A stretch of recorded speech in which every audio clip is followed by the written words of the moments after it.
Mga tips sa pag-aalaga ng mga sisiw mula day 1. Day 1 pa lang, nakasalalay na ang tagumpay ng iyong farm. Oo, totoo yan. Kung paano mo aalagaan ang sisiw sa unang araw nila ay may malaking epekto sa kanilang paglaki, kalusugan at maging sa animo. Kaya kung sa tingin mo ay pwede nang pabayaan sila, mag-isip ka ulit.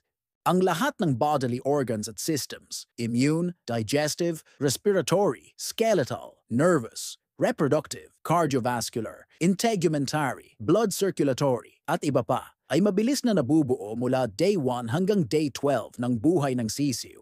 Ready ka na bang gawing successful ang iyong farming venture? Una, pumili ng mainit at protektadong lugar. Pangalawa, gamitin ang brooder na may tamang ventilation at sapat na espasyo para maging komportable ang mga sisiw. Pangatlo, pag marunong ng kumilala ng feeds ang mga sisiw, gumamit ng rice hulls para sa bedding dahil madali itong mag-absorb ng dumi at ligtas para sa kanila.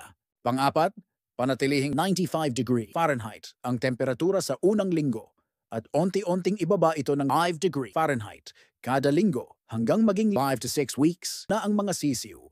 Pro tip, bukod sa maayos na brooding conditions, bigyan ng inyong day-o na mga sisiw ng mas mataas na tsansa sa buhay gamit ang ProGastro Plus at sa mga broilers naman ay ProGastro Gold.